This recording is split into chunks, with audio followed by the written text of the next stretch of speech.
now seized the only specimen of the Mariphasa plant in England. That flower is the only known antidote for werewolfery.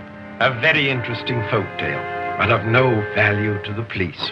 I warn you, sir, unless you secure this plant, there'll be an epidemic that will turn London into a shambles. When my experiments are completed, I will show their results to the entire world. Not before. Remember this, Dr. Glendon. The werewolf instinctively seeks to kill the thing it loves best.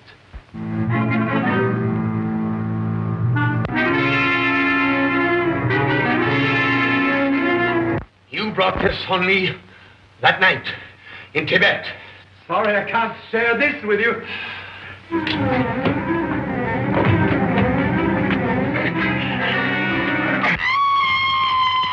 Everyone, and welcome back to the Time Shifters podcast, where we are continuing our spooky season well into November. Yes. Tom, how are you? Not too bad. This is fun. It has been a lot of fun. So far, this has been fun. I'm looking forward to this episode. I'm looking forward to next episode, and this has just been, it's been fun. It'll be sad to see it go. There's only so many. Well, we've done vampires and Frankenstein monsters, and we have done invisible men. We've got to do werewolves. We were only originally going to talk about the 1941 Wolfman, and then, of course, American Werewolf in London, which is what we announced on our last episode. But watching it, just because I checked out Werewolf of London from 1935 and quickly messaged Tom and said, we should really talk about this one. And it's interesting that it actually comes before the Wolfman. Yes, exactly. It predates the Wolfman. What it does historically for the werewolf mythology, and we'll get into this a little bit more when we talk about the 41 film, it warrants discussing this film. So we've thrown it into the mix. We are going to, so settle in, folks. This may be a longer episode. But yeah, we definitely wanted to talk about this one, and that's where we're going to start. So Werewolf of London in 1935. It was written by John Colton, directed by Stuart Walker. It stars Henry Hall, Warner Oland, Valerie Hobson, and Lester Matthews. In the film, botanist Wilfred Glendon is traveling through Tibet in search of a rare plant that supposedly needs moonlight rather than direct sunlight to survive, the Mariphasa lumina lupina. While high in the mountains, he's attacked by some kind of feral creature. The creature runs off, and an injured Glendon does find a Mariphasa specimen. Returning to London, he constructs a lamp that simulates moonlight to try and force the plant to bloom.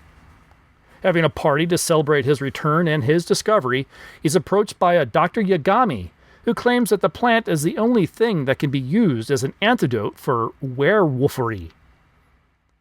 While experimenting with the moon lamp, Glendon's hand and arm begins to transform. In desperation, Glendon picks a bloom and dabs its sap onto his arm, ceasing the transformation. It soon becomes apparent that Glendon was bitten by a werewolf, and the werewolf inflicted person that bit him is now in London as well, seeking the flower for himself.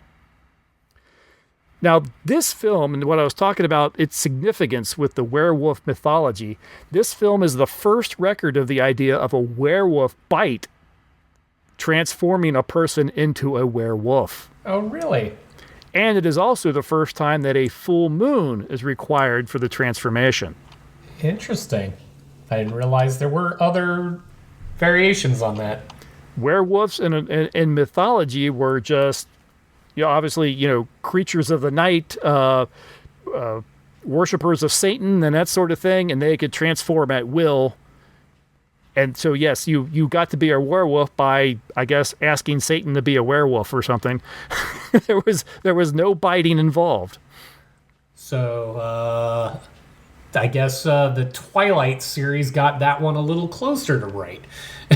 Oh, really? I have no they had idea. Werewolves in there, and apparently you could just be a werewolf whenever you wanted to be. Oh, okay, gotcha. Yeah. from what little I remember, because I didn't really watch them. So I should mention this is a Universal film as well. So it definitely fits into sort of our theme of starting out with the Universal classic monsters.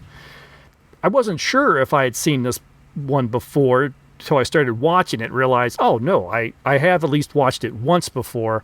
I'm positive this was a new watch for you. Oh yeah, no, I hadn't heard of this one before, and I was I was at least amused by this. Amused by it. Yeah, no, actually, story and all, this was a fun movie. The parts where I was amused, not realizing that this is kind of the first time werewolves are getting kind of their tropes on screen, and maybe even inventing the trope to begin with. But I had to be amused at when our main character and main werewolf, when he turns, he still has the wherewithal to grab his hat on the way out the door. He's still in full clothing, and he's a little conscious. He's not all beast. There's more man in there than not. Yeah, this is definitely more of a Jekyll and Hyde. Yes, it very much has more of that feel than anything. Yes. The original plan was to have him in makeup that would completely obscure his face and be more wolf-like. But the actor really didn't want to go through that. Yeah. And it actually, the director, I think, in the end, kind of put the kibosh on it too, because he's like, no, look, the story, he needs to be recognized by people he knows at the end of this thing. Yeah. And if you have him completely obscured, that doesn't work. Right. Yeah, no, and for that, actually, I kind of... The makeup work that they did do on his face, I actually thought was pretty cool. They did a nice job. I like the transformation. His first full transformation, rather than doing any kind of time lapse or anything. And I do love this sort of... this trickery that is occasionally done in film is he's walking through the room, and every time he passes behind something, when he comes around the other side, there's an edit, and he's, the makeup is heavier, yeah. And then he walks behind another post, and then it's heavier. I love it. It is cheap, it is simple, it's easy. I still absolutely love that, though. Oh yeah, no, camera trickery and just finding ways to hide. That's good stuff, and it keeps a budget low, and you don't have to invent things that have not been invented yet. Exactly. Like at this stage, trying to create imagery that makes it look like hair is growing where there was not hair growing, probably still a little hard. I like the story in this one. I like the writing in this one. When Dr. Yugami comes and Glendon asks, "Have we met?" "Oh yeah, once in Tibet." Yeah. And lines like, "Oh, I happen to know there are 2 werewolves in London right now." It's those great little, it's obvious maybe to the audience, but it still feels a little subtle that it's trying to keep a little bit, to the vest, but I think modern audiences are looking at it and it's obvious as hell, but maybe in 1935, maybe not so much. Well, and granted, them meeting was just the Yogami man as a werewolf, just straight up werewolf, and just attacks, causing the injury that leads to Glendon becoming a werewolf. But yeah, not necessarily obvious to a 1935 moviegoer that he is the werewolf that was in Nepal. And we never actually get to see that werewolf outside of the initial attack, because he always manages to get a hold of the Mariphasa, excuse me, and give himself the antidote. Yeah. That's kind of a shame. I kind of would have liked to have seen 2 werewolves on screen kind of duking it out. it would be nice to get that. I think this was too early for that kind of thing. And not to mention, when you do that, you're expecting a whole lot of mayhem. And I just don't think they were in a place to be able to do that. Right. Yeah, possibly. Not to mention, this still had to focus heavily on the and this is where it's a little harder on this. It's supposed to focus on the love story that is him and his wife, but because of the way that he behaves through the entire film, the love part's a little hard to latch onto. Yeah, you can definitely... It's not hard to believe that she might still have feelings for her childhood friend when her husband treats her the way that he does. Yeah, he's completely missing almost all the time, even more so when he's physically there. Yeah. So, not the loving soul that you were hoping for. But I really like this one. It seems to me to be, except for those in the know, those that are really into the mythology or really into the classic monsters, this feels like a bit of a forgotten film. Yeah. Yeah, and I don't know why this isn't the launch of the Wolfman. Yeah, I think there was just I think I read that it just didn't do terribly well box office wise, and so Universal just went, oh, okay, whatever, and that was that, and it was another 6-7 years before they tried again with the Wolfman. Yeah, because I'm not aware of there being any other werewolf films that had come out between that one and the one that we all know. Right, and that's just it's curious. I would have liked to have seen this one spawn the franchise that the 41 film ends up doing. I think you could have told a lot with this story and this version of the story. When we get later to when we talk about American Werewolf in London, this has more parallels with that than the Wolfman does with that. It does indeed. Yeah, I was gonna mention probably later that is kind of cited by a few people in the know and critics and everything as being sort of a loose remake of this film, rather than any kind of a remake or anything of the 41 film, even though the 41 film is what gets all the name checks in the movie. Right. Yeah, and actually I had other friends go, Werewolf of London, like, the song?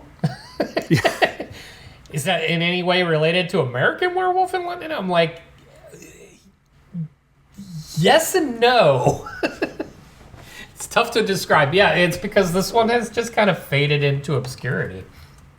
And I don't think it deserves it. Like I said, as with any films from these eras, they have the foibles that come along with early filmmaking and all. But I mean, the story is fairly solid, and it's actually... It's at a clip where it's fairly exciting. There's a lot of pressure on throughout the film that you can feel. Like, when he finally catches on, oh my god, I am actually a werewolf. His drive to derive more blossoms from that plant, it's palpable. He is anxious about the whole thing. Mm-hmm. And you don't normally get that kind of emotional investment in all the films from this time. I think it's even mentioned in this film, and what kind of really ramps up the tension is that if the werewolf doesn't kill, he's stuck as a werewolf. If he doesn't kill every night, then he doesn't transform back. So apparently the killing of something is what allows the transformation back to human form. Interesting. I hadn't picked up on that. Yeah, I think it's mentioned by, I think, Yogami or someone mentions it when he's talking with Glendon. Yeah, I can recall it now, but I didn't.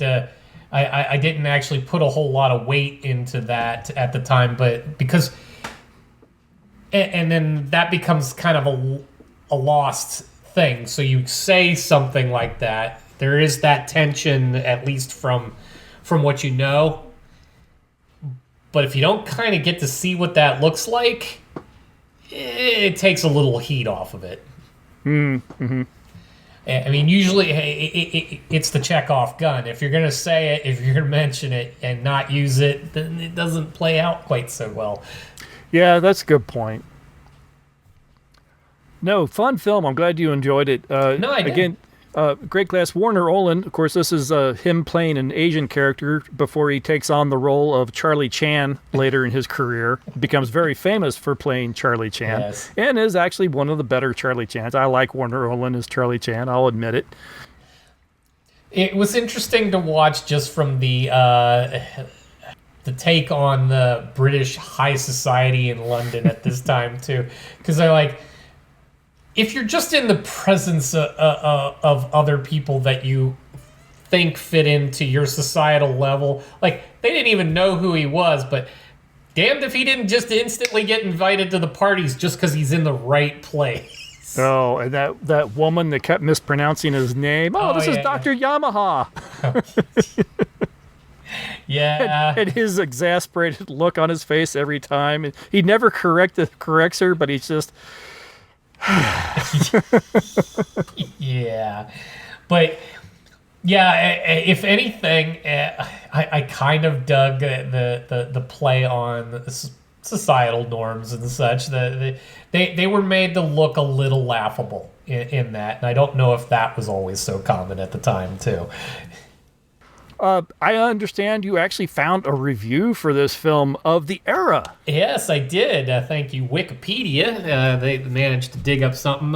It's from the New York Times, and interestingly enough, this tags into the Rialto. This is one of the last films to play at the Rialto. Oh, nice. Yes, so Frank S. Nugent, he starts off with a little snippet calling it a charming bit of lycanthropy.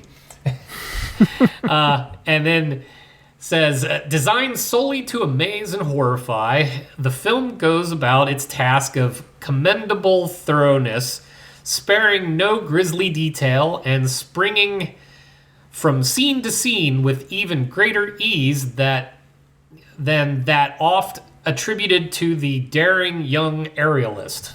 I don't know who the daring young aerialist was. Granting that the central idea has been used before, the picture still rates the attention of action and horror enthusiasts. It is a fitting valedictoria for the old Rialto, which has become melodrama's citadel among Times Square's picture houses. So yes, this was an outgoing film. And then there was a little note that others criticized the film's similarity to the Ruben Mamalian's Dr. Jekyll and Hyde with Frederick March. And it was, they noted it was a box office disappointment. So, Yes, yeah. Yes, I think that's where there is some reasonable criticism that it was just very much like Dr. Jekyll and Mr. Hyde. Yeah, maybe they just didn't want to pay the royalties to the Robert Louis Stevenson estate, so they called it Werewolf, and he's a werewolf. Sure, yeah, sure, that's a werewolf. That could very well be. All right, well, I think it is well worth a watch. Go seek Werewolf of London from 1935 out if you have not already seen it. I don't think you will be as disappointed as maybe some of the moviegoers at the time. Right. No. If you're a werewolf person, this is kind of a start of it all. Yeah, absolutely.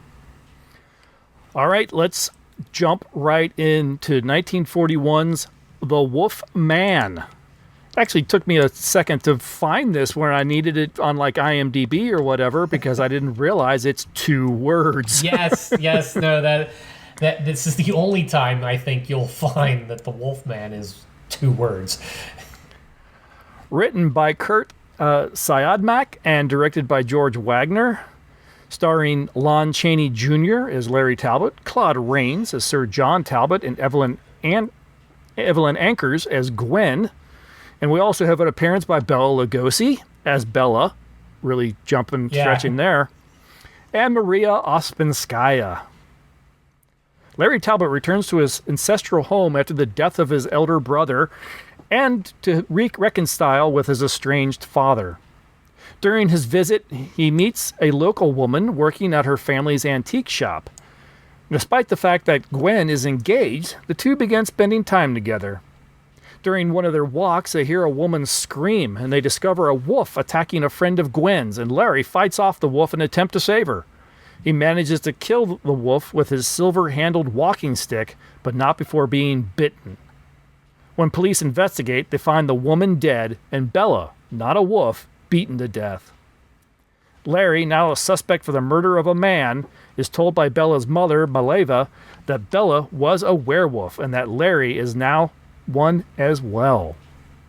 Larry obviously believes this all to be too fantastic to believe, but when he is caught in a trap in wolf form and only rescued by Maleva, he must come to grips with his curse and do everything he can to protect the ones he loves.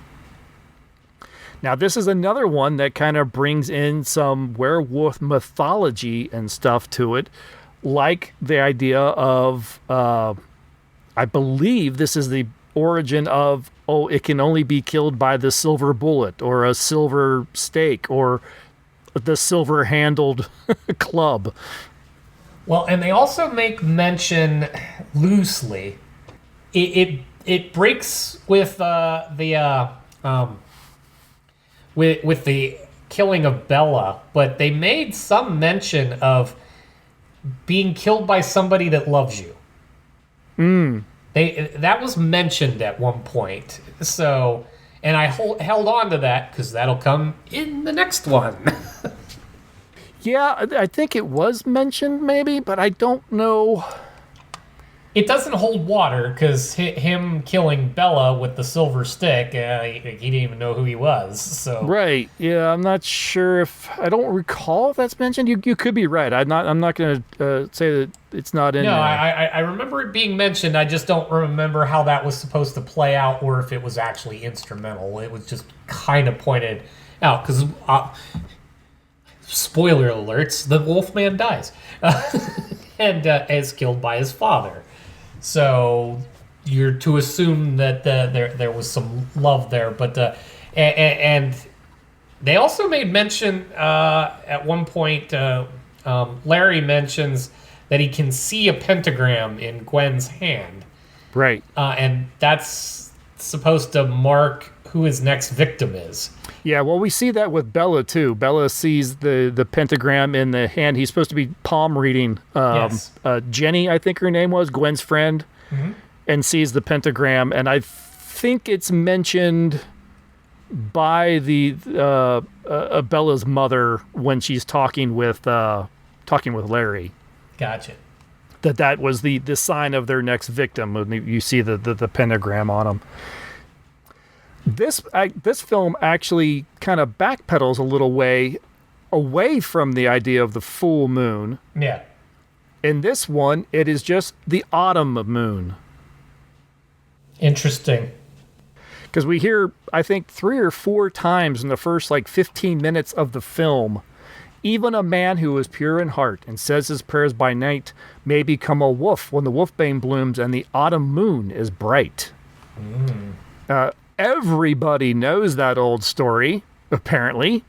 At least everyone in this particular village. According to this movie, they do. Yes. So it is not necessarily just because it's a full moon. They call it an autumn moon. I don't know if that means that... I take that autumn as being a time of year, but is there another term, or another meaning for autumn moon that I don't know? But it does explain why he can transform in multiple nights. The moon isn't necessarily full for multiple nights. So it backpedals a little bit. It's not the full moon. It's just certain times of the year, I guess, you can be prone to becoming a werewolf if you are so inflicted. Now, that is completely ignored come sequel time. The Wolfman spawned several sequels, and that quote is changed, I believe, to say full moon versus autumn moon. So it becomes more of a thing. This one we do get a full face makeup for the Wolfman. We do. Lon Chaney Jr. as both Larry Talbot and the Wolfman with all the makeup on his face and everything. We don't get full transformation scenes with the facial appliances anyway. We see his feet transform. Yes. Which is apparently what they could invest in. Yeah, we get to see his feet transform from human feet to him wearing very uncomfortable shoes, apparently. Right, but this is where I give him a little credit. He walked on the balls of his feet. I noticed that, yes. And like, that was a nice touch. I mean, you're not maybe pulling it off entirely, but the fact that he tried to look like he had that backward joint, which is essentially still just the ankle on a dog. But he had that. He was trying to give it that look, and it was a little touch, but it was well worth it. It's neat that they went and gave that little touch to it, but, and there's a big but that comes directly after that. When he transforms, he's wearing a tank top t-shirt and light-colored pants. And when we see him out on the moors as the werewolf, he has completely changed his clothes to dark pants and a dark button-down shirt. Well, you know, just like the werewolf in Werewolf of London, he's got to go out in style, so... Putting on a hat and throwing a cape over your shoulders is one thing. Taking your werewolf-clawed hands and even buttoning the shirt to the neck, that's something entirely different. He's also had time to do his hair, because that bouffant on the Wolfman, that always gets me. That hair helmet that they gave the werewolf is just insane. So yeah, watching it this time, and I mean, that's something that's like classically noticed and people talk about it and everything. Of course. I do like the story of this film. I think it is hampered a little bit by what they could accomplish technically. Yes. And that is that one thing. I imagine it was, all right, these 2 days we're going to do the Wolfman scenes, so you're only in the makeup. You know, we're not going to put him in and take him out of the makeup over and over. You're going to film all that at once. This is what you're wearing, and we'll just put it where we need it within the rest of the film. So I get that, but that does really stand out. No effort was made in the rest of that movie to tie that in, unfortunately. Right. I do have to... This might be an unpopular view with this, is honestly one of the drawbacks for this movie for me is Lon Chaney himself. Really? Well, first off, I get in 1941, you were going with studio actors anyways that you have, but Lon Chaney Jr. and Claude Rains couldn't be two different guys. So the notion that Claude Rains is supposed to be his father and he's this diminutive little guy compared to Lon Chaney Jr. that looks like he's damn near 7 feet tall in comparison. Little weird there. I struggled with the fact that it kept calling him Larry, despite the fact that Claude Rains' character is Sir John Talbot. We aren't going with Lawrence. we're awfully informal in this setting all of a sudden. But no, the way that he kind of carried himself through the film, and maybe it's a direction choice as much as an acting, but he comes off as a bit of a dope. He has that aw shucks attitude through the entire film, like he's completely a fish out of water, and to an extent you're supposed to kind of get that. He's the returning young child. He wasn't really supposed to be taking on the role that he's about to be forced into taking. So he might have been living a completely different lifestyle up to the point where he's supposed to now be the aspiring lord of this particular manor and all of this. But yeah, he just kind of he kept going. The only way I can describe it is that, oh shucks, I really don't know what I'm doing. Man, you're kind of pretty, but you're kind of engaged too, so I'll just slink away. It had that kind of feel, and I'm like, you're kind of not. It doesn't fit with what we're trying to do here. No, I would agree with you there. Certainly at the beginning of the film, when he's playing when he's just a normal guy come back. Right. You're right. It does feel just like a as you put it, you know. Oh, shucks. Even as he's wandering through town and all that, and like, oh, there's the pretty girl in the store. And but and what made him, I think, the most famous, and what threw him in all the sequels and everything, is he plays the tortured soul really well. Yeah. Yeah, no, when we're finally into that, where he realizes, yes, he is turning, he's killing, and he even recognizes the pretty girl that he likes, that he's developing feelings for, is now a target. And he was very good at that whole, he's fraught with the emotion that is, I can't, what do I do? How do I stop this? That thing. He was very effective in that part. But that part's like 5 minutes. Yeah. Well, it's a little longer than that, but yeah, I know. I'm exaggerating, but that's kind of how it feels. So, and then the rest of the time is we want to put him in the makeup and have him growl a lot. Story-wise, and this is probably just, looking back and with 2024 eyes.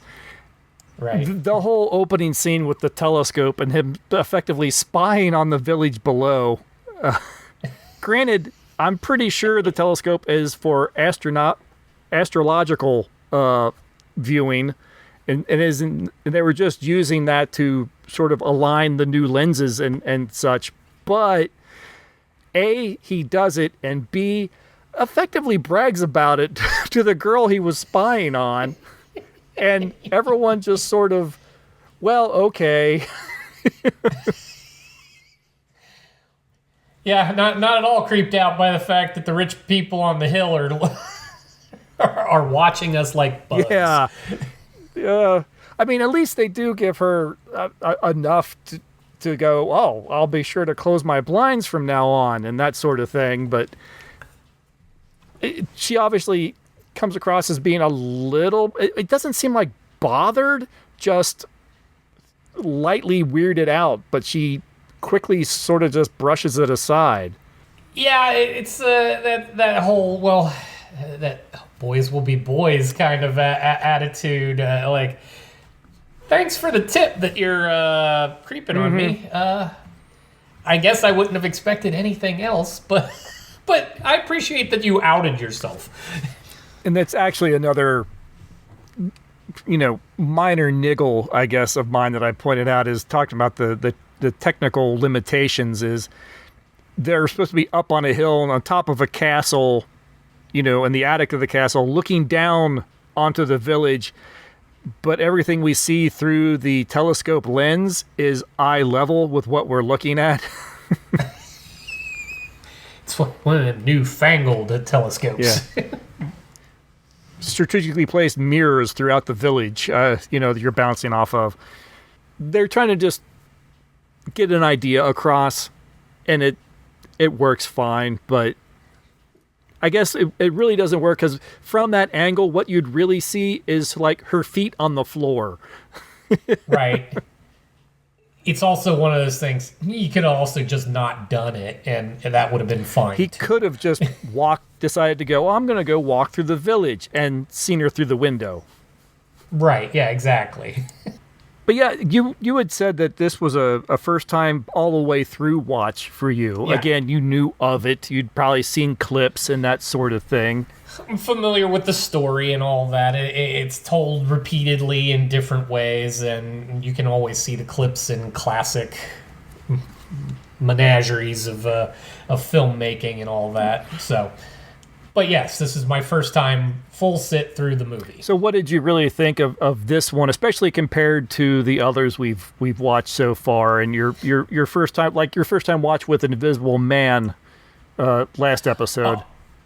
Oh yeah, no, like the Invisible Man floored me how much I actually like that. I'm gonna be brutally honest. This one was a little dull. It's a little bit of a backstep from Invisible Man, isn't it? It very much is, because the story is what the story is, and it's not bad. It's just I don't know. It's pacing, like I said. Lon Chaney Jr. is great as the Wolfman. He's great toward the end of the film, related to everything about becoming the Wolfman. But everything prior to that he just doesn't fit. And he really kind of doesn't fit, period. Like, he is so much bigger than everybody else in the entire film, too. So it just doesn't sit quite right. Like, he's like a giant amongst midgets. And also very American amongst a lot of Europeans. Yes. I think we're to assume he's been away a long time. He's at least gone to college, if not more, in the States. Yeah. It would have been nice to actually have some line in the dialogue that would give us an idea of how long he's been gone, so we can understand why he may have lost his accent.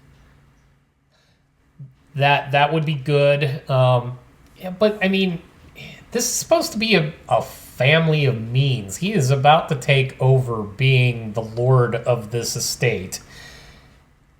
And being away or not, he just didn't feel like he was a part of that kind of world. No, absolutely not. He looked like he just literally fell off the turnip truck. And you're supposed to be entering your father's more sophisticated, or at least because he's the lord of that house, which then in turn means mostly that village. So he's the standing authority figure in the immediate area, and you're about to take over for that, and you don't seem like that at all.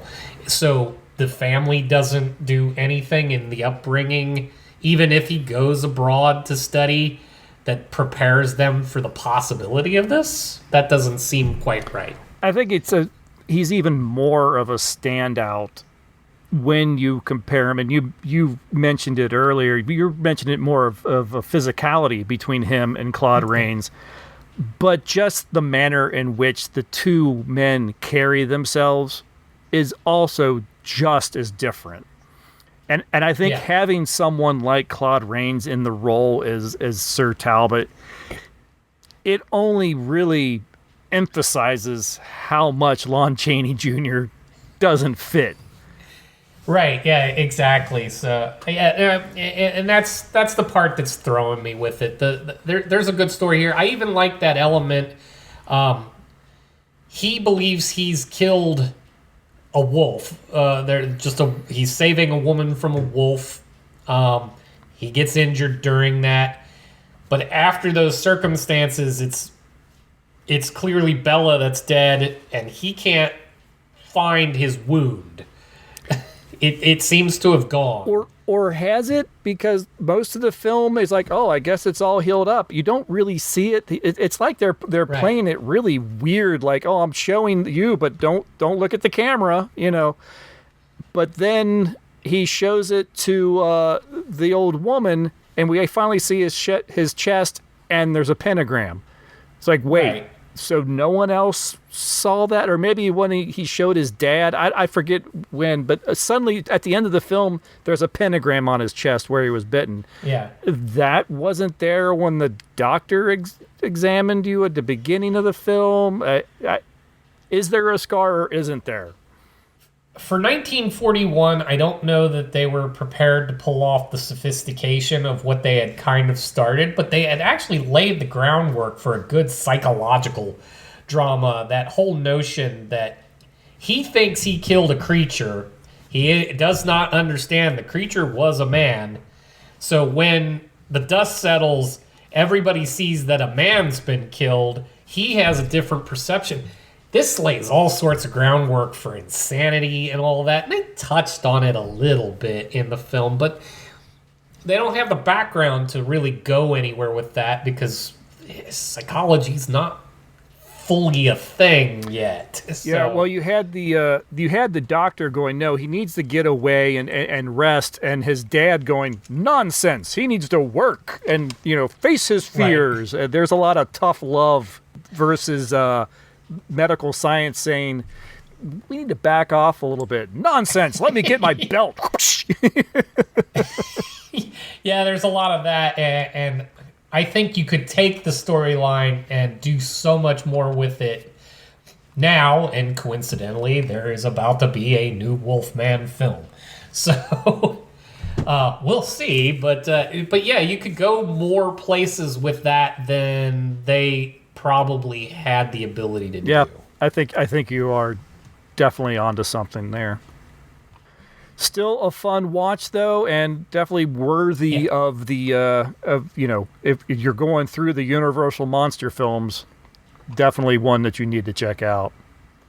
No, it is a must-see to just be a completist about the whole thing. And if nothing else, just so you see the beginnings, so when you go to watch the sequels and see Lon Chaney Jr., where he gets to start out as the tortured soul, and which is his strong suit, you get to see where it all begins. I just love that there are always sequels off of these monster movies where the monster ended up dead at the end. Yeah, it's been forever since I've watched. I think that's going to be something I'm going to do just on my own time, is watch some of the Wolfman sequels, because it's been forever since I've seen any of them. And I don't remember how they, or if they acknowledge it at all. Or if they bother to explain. Yeah. Hey, weren't you dead? It's just as likely that they just ignore the end of this film entirely. More than likely. All right, what about reviews on this one? This one, yeah. I did manage to dig up two. We've got Variety, a staff writer. They write, the English legendary werewolf provides basis for another cinematic adventure into the horrific Chiller Diller realm. That's a weird statement. Chiller Diller, huh? Chiller Diller. The Wolfman is a compactly knit tale of its kind, with good direction and performances by an above-par assemblage of players, but dubious entertainment. All right. So, you know what? I think if you kind of break that down to like its core elements, it's great cast, so-so story. Yeah. Need a little more, maybe another rewrite. And then New York Times, Theodore Strauss. Perhaps in deference to a grade B budget, it has tried to make little go a long way. And it has concealed most that little in a deep layer of fog. But the fact is that nobody is going to go on believing in werewolves or Santa Clauses if the custodians of these legends don't tell them with a more convincing imaginative touch. And that is precisely where the Wolfman is left, without a paw to stand on. Without any build-up either by the scriptwriter or director, he is sent on stage where he looks a lot less terrifying and not nearly as funny as Mr. Disney's Big Bad Wolf. Okay. But I mean, taking the point for what it is, it's a lead up just to get Lon Chaney in the makeup. We want to put him in the Wolfman costume. We want him to run around and growl and stuff, and we want him to be angsty about the whole thing. You know, that's something that struck me watching it this time, especially after watching the other films so close to each other and everything. I wonder if a director, someone like James Whale, had done this, it would have come across a little better and a little more frightening, because we don't get a good reveal moment. Right. When we see James Whale, when he directs Boris Karloff and Frankenstein, Frankenstein walks in backwards through the door, then turns and the camera's pointing up and the light is dim and you see the shadows highlighting his features and everything. I mean, you put that on a poster kind of thing, because that's a hell of a shot. Yeah. Invisible Man, he almost duplicates it with he busts in the door and he's all bandaged with his glasses and everything, and it's a gasp-worthy moment. Like, oh my gosh, what is this thing? The Wolfman is, oh look, furry feet, and look, there's the Wolfman. It's right there, out on the moors. Nothing, no out of the shadows or no around the corner, no jump, nothing. It's just, and here he is, like. Well, yeah, like you get those transforming feet, but where's the just bust out that you kind of want right after he finishes the full transformation, and you kind of don't get that. It would have been neat to see it from like almost a point of view of that first victim, when he's out there on the moors, and wasn't it the grave digger? Wasn't he the first victim to Lon Chaney's Werewolf? Yeah, yeah. See something in the shadows, to see something in the trees, and then have him like slowly creep, and then the moonlight hits his face, and you'd be like, ah! Well, and that's the thing with the werewolf. And again, you got to give a little to the time, I suppose. But the notion of a wolf, it's going to come in like a freight train when it goes to attack, and this Wolfman is sneak, sneak, sneak. Like, that's not no. You're taking all the fun out of the fact that you just transformed into a beast that will rip your throat out at speed. That would have been a good scene, is just the guy shoveling and what's that noise, turns, and haven't seen the figure suddenly knock him out of frame, and then the head pops up and it's the full wolf mask or something like that, right in full frame. That would have been awesome. This is even how you do it on the cheap. He's a gravedigger, right? You have the hole in the ground. You have the Wolfman knock him into the hole, attacking him. You hear the sound effects of him ravaging the man, and you watch him leap out, and no one else comes back out. You didn't have to do much. It's all in the sounds and the lighting. And yeah, I still would have liked that full frame snarling Wolfman face right in the camera, though. Oh, yeah. No, you still need to get that shot, especially like in the moonlight kind of thing. Yeah, you totally need that. We didn't get any of that. That was a misstep, I think. Yeah, and again, part of why he changed into dark clothing. It is now he can hide in the fog better. Stealth. Sneak. The stealth wolf. Yeah, all right. Well, let's leave this one behind. We're going to jump 40 years into the future. And when we take a look at an American werewolf in London from 1981. Hi, I'm Brad. This is Josh, and we are the host of the We'll Bring the Popcorn Entertainment Podcast. Each and every week, we'll be bringing you the latest stories from the world of TV and film, as well as breakdowns of the TV shows that we're currently watching and all of the films that are hitting theaters that we go and see as well. You can find us on YouTube, along with all the popular podcasting platforms. For our social media, anything else you want to know about us, you can head over to willbringthepopcorn.com. We drop new episodes each and every Monday. We hope you'll take the time to check us out. Now, before we get going, I wanted to read a message I got from a friend of the show, Steve Sullivan, who's actually been on the show once or twice. He came in with a thought on not on but on the Invisible Man films that we discussed. Yes. Follow-ups, I love them. He says, The Rain's Invisible Man is a classic. Great cast, cinematography, production, and special effects that were state-of-the-art at the time. Those FX got even better in the sequel follow-up movies, but the whole thing must have been amazing at the time as it was when I was a child. And Rains' performance is suitably mad and scary, while at the same time, perhaps because of the supporting cast, he remains sympathetic, and we hope to see him cured by the film's end. I guess because of the production code, that could never happen, but the end is still touching. I haven't thought about that. Yeah, you really couldn't have had him redeemed because he was a murderer. He was killing cops. You couldn't just go, now I'm better. Right, and this was not the era for people to be okay with the fact that he was temporarily insane. Steve goes on, the modern film, which I've only seen once so far, I thought was a creepy update and very compelling and suspenseful. If I remember, there was even some question early on whether the menace might be supernatural somehow, even though tradition tells us that it's not. So yes, you are correct, and we even discussed that. Sure, we get a less sympathetic madman, but good special effects help carry it through for me. And it did a good job of keeping me guessing.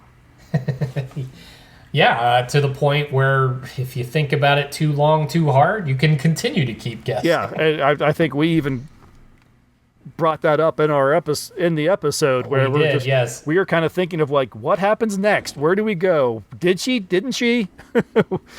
Will she? Won't she? And did he or did he? And is she just pinning the guy that she didn't like on all... you could go round and round on that one forever. And I think that's part of the point of the film. Yeah, anyway, thank you, Steve, for sending that in. If anyone else would like to do the same, drop us a line, timeshifterspodcast@gmail.com, or he actually just reached out to me on Facebook. You can easily send us a message, through any of the social medias. Go and track us down by following the link in the show notes. Absolutely. La la la la la. Isn't this fun? Lovely stroll on the moors. Did you hear that? I heard that. What is it? You think it's a dog? Nice doggy. Good boy. What happened to them? Well, the police report said they were attacked by an escaped lunatic. A wolf. My friend Jack was just here. Told me that I will become a monster in 2 days. Your dead friend, Jack. Yes.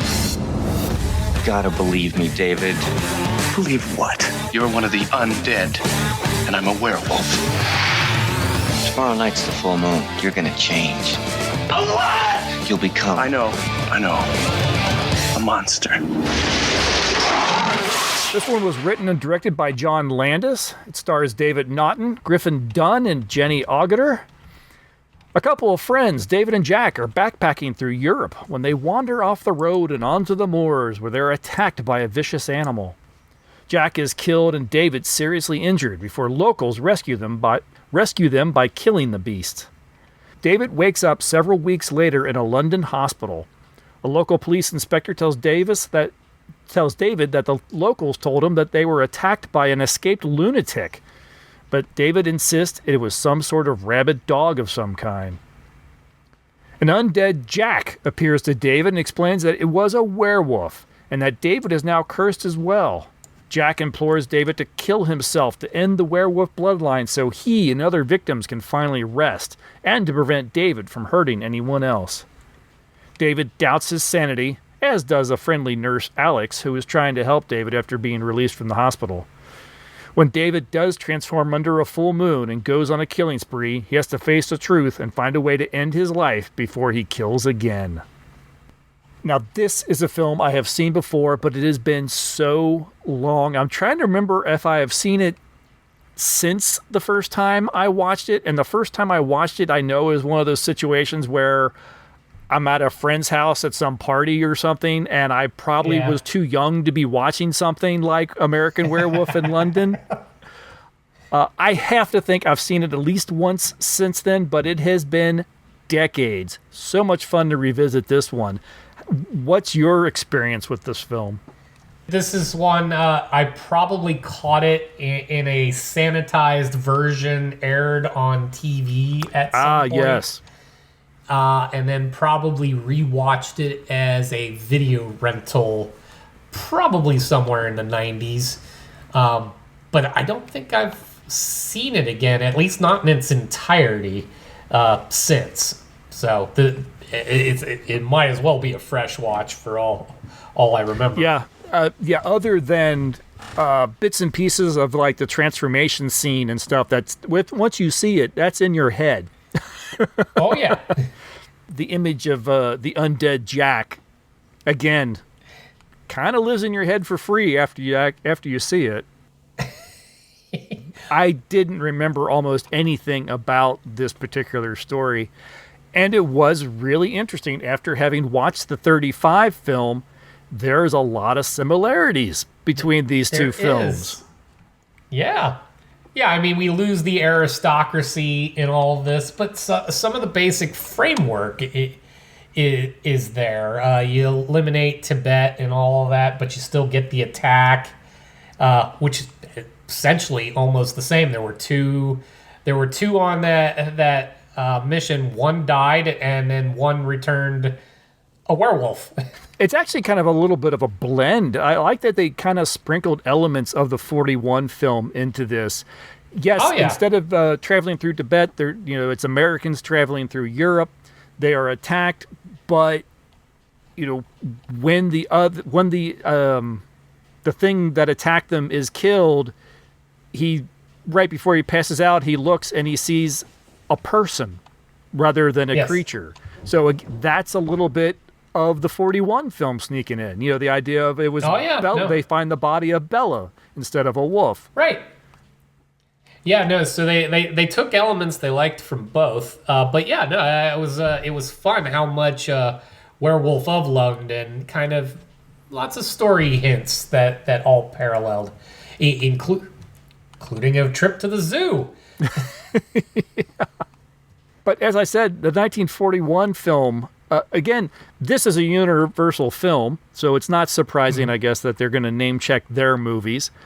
But I did like that they at least mentioned when David asks Alex, "Have you ever seen The Wolfman? Oh, the one with Oliver Reed?" No, the really old one. There was I forget the exact title. Oliver Reed was in a film as a werewolf, I think sometime in the 70s. Okay. So I like that they mentioned that, but I get a kick out of the fact that it's a film about werewolves that acknowledges that there's movies about werewolves. It's that weird kind of meta in-universe thing. Well, and since this is 81, to reference something as recent as the 70s is just kind of fun. So often you see these movies where it feels like, superhero films. When someone becomes a superhero, guess what? No one ever read comic books? Right, yeah. Yeah, there's always that feel in any of those universes. Does pop culture exist in your world? Right. This one, it acknowledges that werewolves are a thing of supposed fiction in films and television, and here it is, in real life, sort of thing. The funny thing, whenever I think of all this, because one of the things that I love is the Japanese anime and story for Guyver, and the notion that there was a thing from even that lore that suggested things like werewolves have always been a thing, and it was a way to explain even their storylines. So I love that they just continue that in this one.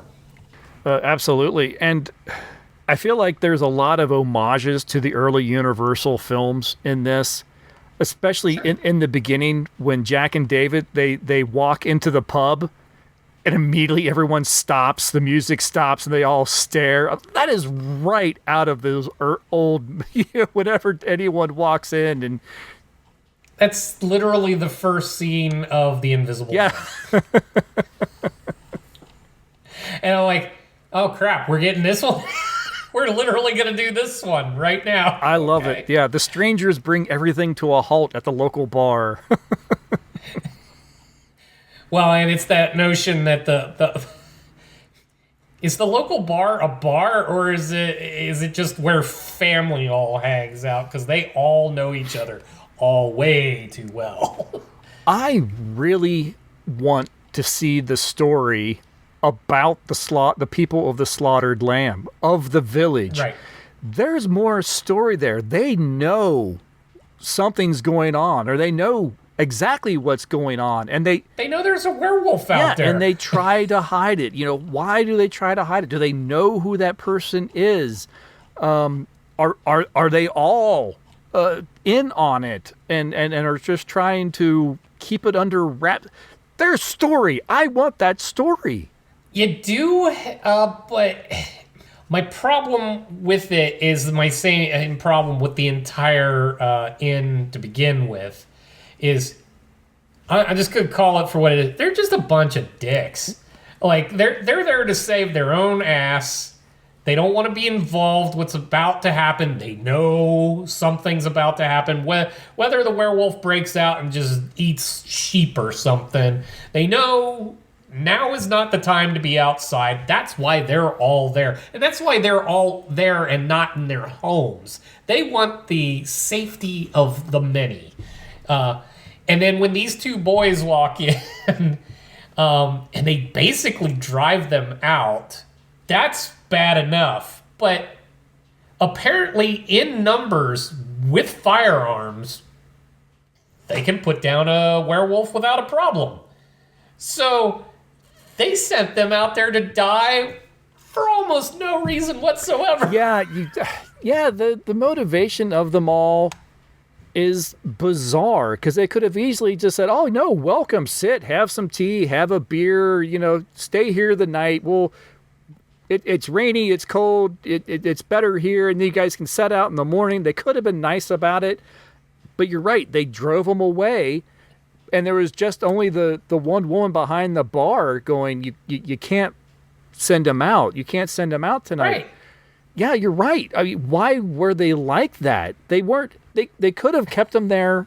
They didn't have to even reveal anything. These were two tired backpackers looking for something to eat and probably a place to bed down. If you'd just given them all that, the movie's over. Yeah, their secret would have been safe.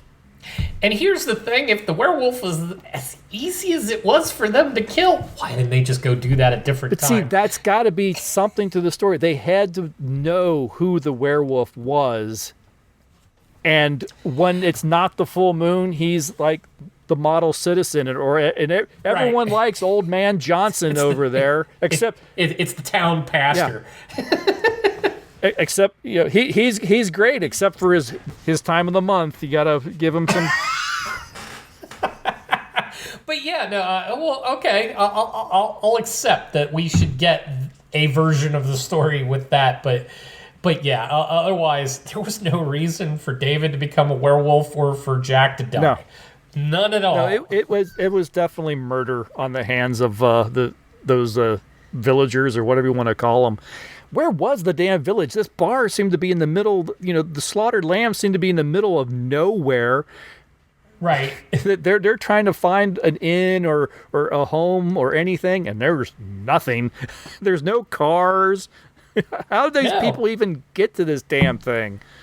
Granted, they're trying to set up a weird and wonky and a reason for this to be happening somewhere where no one else is paying attention to it. I get all that.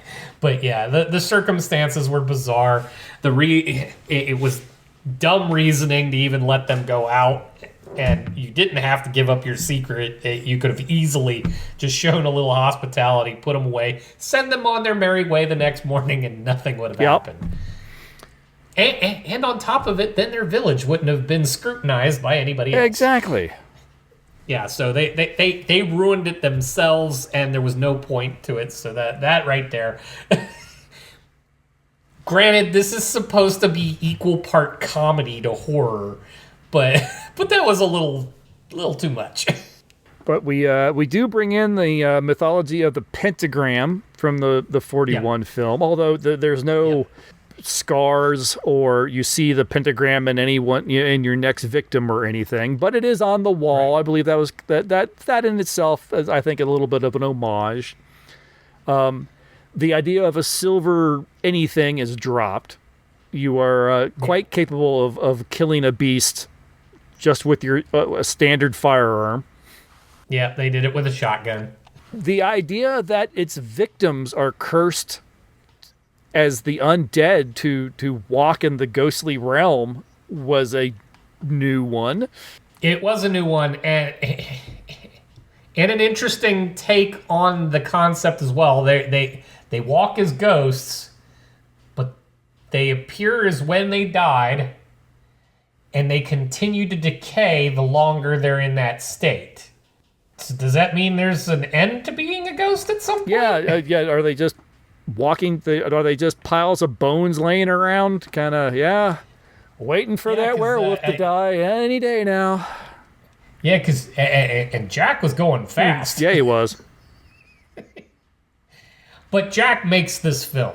Yeah. I love that despite the fact that he's been murdered, he's the walking undead, he always seems to be in a pretty good mood. Yeah, no, he's the bright side of life kind of guy. Yeah. He's pretty chipper for the fact that he's completely miserable and dead and worried about his friend who's about to murder more. Only because I like, it's like I'm surrounded by him. It's gross. Don't keep killing people because that's just going to be more people around. Yeah, but yeah, I like that vibe. I like how just nonchalant he is about being dead, and kudos to the makeup artists that just continued to make him creepier and more disgusting. It's one of the kind of makeup gods. Rick Baker did the visual effects for the werewolf transformation, and the undead Jack. And he did win an Academy Award for this thing in 1982, which is probably one of the most well-deserved Oscars that have ever been. Yeah, no, it was impressive stuff. And part of what makes this movie memorable for everybody, without... let's be real, that werewolf transformation is why everybody remembers this film at all. Yeah, it is disturbing. It is. I think John Landis purposely wanted everyone to sort of know this would hurt. Prior to this, we've just seen people sit back in the chair and lap dissolve with, the hair just appears and off you go and on your merry way and commit murder. And everything's fine. This one is like, no, you're transforming into another animal. This isn't going to feel good. No, and it really did take into account what would the anatomy of a creature forming from a human to something that by the time he's done, he's just a very large, very disturbing looking wolf. Mm-hmm. At no point is there really man left in this version of a werewolf. No, absolutely not. But from the opening start of the sequence, when the hand just starts to elongate and the claws come out and it becomes flexible in ways that it wasn't before, and even the way between the makeup, the prosthetics, and David Naughton's portrayal of how that was going, it's like he's terrified watching it happen to himself. But you can see pain in his face too, as his bones and muscles are reorganizing themselves. Yeah, I think Rick Baker actually kind of looked at a human skeleton, and I think he only had like a dog skeleton because he didn't have a wolf. He had a dog, and so he was sort of kind of like, okay, looking for the commonality between them. Okay, where is it in one place? Where is it another? How would it get there? Right. And that's where all the cracking and the movement under the skin and everything comes into play in that transformation scene. It's unnerving to watch. It's painful to watch, and it's the most amazing display of practical effect and makeup work that you'll almost ever find.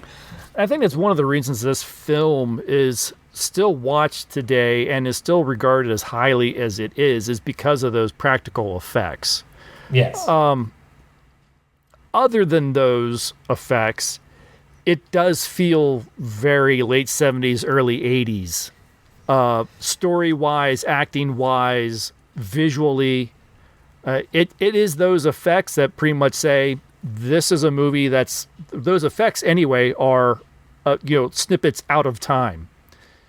Yeah, everything is very compartmentalized. It doesn't have a natural flow. The storytelling, like, we're going to tell this little glob. We're going to tell the love story glob. We're going to tell the weird afterlife, dead friendship relationship thing, and then we're going to bring it to an abrupt end. And, kind of jumping to the end, I thought of you when this film, the bullets fire, Jack's dead, credits. Done. Tom is going to love that. Oh, see, I already knew that was what this is, but having our history now with this particular venture for us, now that I'm getting to see all of the original ones in their entirety, it is funny to see a 1981 film end exactly like the 1930s one. End of drama, done, cut the credits, go. I have to think that was done for multiple reasons, one of which had to be, in its way, its little homage to the previous film. And this goes with, and this is where it's not as effective as it could be, because it is riding that line between comedy and horror. And on the horror side, it actually pushes the envelope a bit. It's pretty dramatic on the horror side, which makes the comedy part a little harder to swallow when you're doing this. You have to, if you want it to be both, you got to be a little subtle on some of it. And this went full on, hey, this could be a slasher film compared to many of the era. So, putting them all together is hard to do. So when you go end the film that way, I definitely believe that's an homage to the way that all the other Universal Monster movies ended. But because the way the rest of the film is knitted together, I don't know that it's obvious to the audience. Especially if you're coming into 1981 as you're going to be... This isn't the era of streaming everything. You don't have access to the original material quite the way we do now. So if you're thinking about this film is probably made for anywhere between a 15-year-old and a 25-year-old, really, honestly. They haven't seen the originals. So while the makers understand the joke they're trying to tell, the audience isn't getting it. No, I definitely think in a 1981 audience sits there, watches that movie, boom, credits, they have to sit there and go, oh, well, I guess that's it then. Okay. Yeah, I guess I can go. Yeah. Oh. Other than hanging out for the cool song at the end. and that's, we're going to talk about the music. Oh, okay. Go ahead. Yeah, no, because the music is all some of the best music that's out at the time anyway. But all of it is paired on the nose related to what's going on in the film at the time. Don't we open with Blue Moon? We do. We open with Blue Moon. And that's what they're walking along, or they're getting out of the back of the truck, and that's what's that's what's playing while all this is happening, and everything like that. We're getting the love sequence. We're listening to Moondance, and they just keep doing that through the film, and it's so much fun. The soundtrack's amazing. I think someone asked Landis why he didn't use or try to use Werewolves of London. Right. And I don't think he ever had an answer. I think it was probably just too right in front of your face that you just don't even think about it. He involved a lot of songs that all had Moon involved in it, but Werewolf of London might have been a little on the nose. I think that would have been a great way to close the film. That should have been your closing song. It kind of should have, yes. It didn't have to go out quite the way it did, but all the music still was amazing. It was as much a character as anything else. Yeah, and honestly, really having that music, I feel like that in itself is more of the comedy in this horror comedy, because other than, you know, David and Jack kind of being goofy with each other, you know, as friends do or whatever, it's not like anyone's going around telling jokes. There's no like Leslie Nielsen, naked gunning the thing or anything. It's just people kind of having fun with each other. And it's really the music that just makes you go, oh, geez. Yeah. And that's another thing, and why I think of the music as much as a character as anything. It's not subtle. There isn't a transition into a new song. It's a needle drop. Yeah. Now is the time to play that song. We're doing it now. You'll almost hear it in its entirety. So it's like a playlist playing out the entire time. I suppose the only other moment that I would consider like actual comedy is probably the undead in the movie theater, who are all trying to come up with ways we could jump in front of a bus. Well, yeah, that was actually really good because just the sheer frustration. If you had done what your friend had asked you to do before, we wouldn't actually be here right now. So we have no sympathy for your status. What about poison? Not confident enough on that one. Yeah, not sure enough. Yeah, because they said sleeping pills. You know, like, yeah, you can't be sure that'll do it. Yeah, no, I did. I love that sequence. But again, that's what makes the film. Once you're actually either involved with the transformation or you're dealing with the undead, everything else is just kind of there. Mm-hmm. And I'm sorry, again, 1981, things are a little different, but the notion that the nurse is going to take the patient home who is already showing signs of mental breakdown, you're just going to take him home to bed him down. Like, really? Yeah. That wouldn't fly so much now. No, that is definitely a little odd. That is definitely a trope of the 80s. This is not the only time I've seen something like this happen in a film through that era. It's not nearly as bad as Revenge of the Nerds, but it's still a little off. Although if Jenny Agutter is going to offer me her flat, I'm taking it. I mean, why would he say no? Right. my onus is more on her. I'm like, yes. Oh no, absolutely. Really shouldn't have asked. Right. One, you're supposed to be a medical professional. Two, you actually think he might be crazy. So you're gonna just take him home? The entire hospital staff acts very much not like any hospital staff. No. Yes, you've got Jenny's nurse friend who's like, oh, I had a peek. I think he must be Jewish. I forgot that part. Yeah, and you got Jenny Agutter's character Alex, taking the guy home, and then you've got the doctor who suddenly turns into Quincy and starts going investigating things. Like he's a police officer. Like, wow, this is like a precursor to House. Kind of. Actually, the doctor with the nurses was driving me crazy, too, because it was... I suppose there are things that you actually do here, nurse, aren't there? Yeah. Trying to send her on her merry way instead of just gossiping incessantly.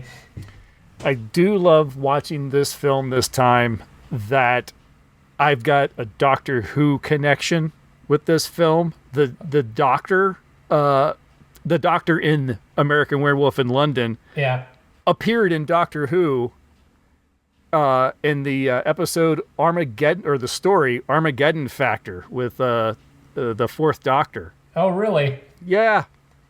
As soon as I saw him, I went, I know that guy. That's too funny. Yeah, I just wasn't expecting a Doctor Who connection with American Werewolf in London. Well, no, and looking at IMDb, seeing Frank Oz show up in the film. Oh, yes. Thank you. The other bit of casting I definitely wanted to mention. Yeah, seeing Frank Oz show up as the... he's from the consulate and all, and is trying to help David in his scenario and all that. But he was funny. But I've got the IMDb page up. They actually give Jim Henson a credit because at one point Kermit the Frog's on one of the TVs. Yes, well, David's flipping through the channels, I think, and there's a Muppet show on where we get to see Miss Piggy and Kermit having a discussion. Yep.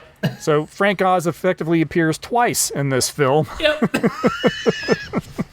Yeah, so I was getting a kick out of that. And since you figure there's some puppetry involved in some of this, too, it's just kind of a nice little nod. Yes. Actually, the thing I find funny, again, being a bit of a... collecting some of the toys that I collect, so I'm in on some of the stuff that's coming out. Of all things, they're making figures of the characters that were in David's nightmares. Oh, interesting. Yes, so those Nazi-like... the Nazi wolves? Demon wolf things. Yeah, they're making figures of those. Interesting. Yeah, it took me a minute. When I first saw them, wait, where were those in American Werewolf in London? And then rewatching them, oh yeah, the dream sequences. Very cool. Such an odd little thing. Yeah, no, that's definitely kind of what you call a deep cut there. Definitely. That's the if you know, you know. Yep. So, did you find any reviews? I'm sure you had to have found some reviews for this one. Oh, yeah, absolutely. So, and we'll kick it off like I usually like, Chicago Sun-Times, Roger Ebert. An American Werewolf in London seems curiously unfinished, as if director John Landis spent all his energy on spectacular set pieces and didn't want to bother with things like transitions, character development, or an ending. The movie has sequences that are spellbinding and then long stretches when nobody seems sure what's going on. There are times when the special effects almost wipe the characters off the screen. It's weird. It's not a very good film, and it falls well below Landis's work in the anarchic National Lampoon's Animal House and the rambunctious The Blues Brothers. We never get a real feeling for the characters. We never really believe the places, especially that awkwardly phony pub and its stodgy customers. And we are particularly disappointed by the ending. I won't reveal the ending, such as it is, except to say that it's so sudden, arbitrary, and anticlimactic that although we are willing for the movie to be over, we still can't quite believe it is.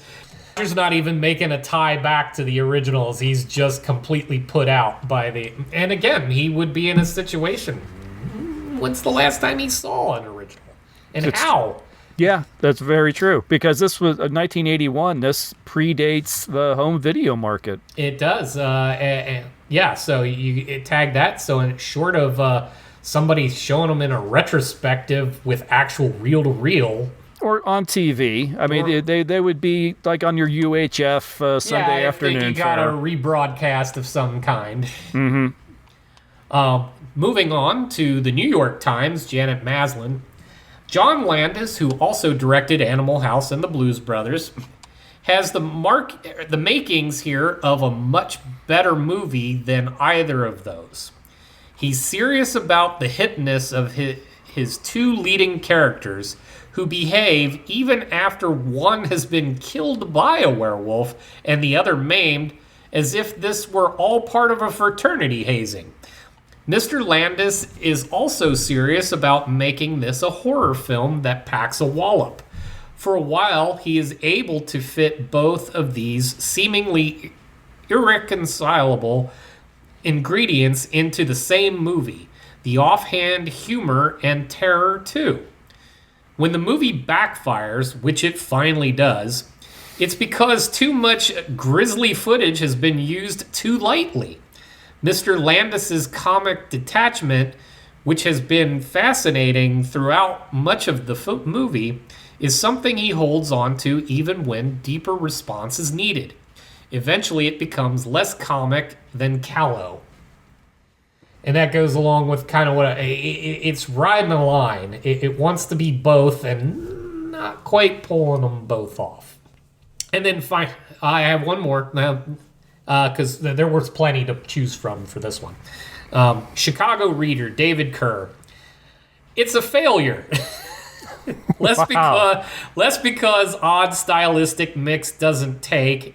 It does from time to time and to striking effect. Than because Landis hasn't bothered to put his story into any kind of satisfying shape. And I think this goes toward what we were talking about before. It's a little disjointed. You want to tell this part, you want to tell this part, you want to tell this part. Linking them all together in a coherent way didn't quite pan out. But hey, we still got a werewolf running around in a zoo. Despite its flaws, it's a fun watch. It is. It absolutely is. And it's a technical marvel for the day. I would dare say, in some capacities, hasn't been outdone. Maybe what about the Thing? The visuals, again, practical effects in the Thing. Yeah, but I mean, it's in the same line and in the same era. But I mean, because both of those films use practical effects for their horror element, it's far more visceral than what you can get out of a lot of CGI. Yeah, absolutely. And as we've said many times before, visual effects tend to not age if they're done well. Oh, yeah. Whereas any kind of CGI wouldn't have been an option in 1981. No. But anything that you would try to do with animation, let's say, it would not have lasted. It would have not have aged at all. And it's prone. One of the things that made the werewolf transformation in this so effective, whether you liked it or not, is the length of time it took to do it. Like, they really agonized over every step and every stage, and to make it a visceral experience, that this was not a pleasant thing to go through. And if you did it in any kind of animation CGI, the tendency is to move it along a little quicker. Mm-hmm. Especially since a lot of times with CGI, dragging it on for long is not your friend. That's the way to build in defect into what you're trying to do. This doesn't have that problem. No, absolutely not. Anything on socials? No, we got nothing on socials for this one, unfortunately. Come on, folks. But yes, if you have any thoughts on either of the films that we discussed today, or if any comments on what we thought of the films that we discussed today, please drop us a line at timeshifterspodcast@gmail.com, or follow the link on the show notes to all our social media platforms. Next time, and we are going to look at our kind of the last Universal monster film from 1954, Creature from the Black Lagoon. And we're going to pair that with the 2017 The Shape of Water. And that one will be a first-time watch for me. As it will be for me. I have never gotten around to seeing the damn thing, and I can't believe that we are already closer to a decade out than not. And this one goes against all my other ones. I have actually seen The Creature from the Black Lagoon through an original sitting for it. Excellent. Yeah, I have as well several times. It'll still be fun to sort of pair these two films together. I kind of have a feeling we're going to be in a little bit like we were with our Frankenstein and Poor Things. Yes. Where it's going to be tangential. Perhaps. Yes, no, perhaps touch inspired by, but not a direct remake by any stretch. It will be an interesting discussion, and I'm looking forward to it. Yeah, no, this will be a great way to end this our little adventure here. Absolutely. All right, thanks for listening, everybody. Until next time, bye. See ya.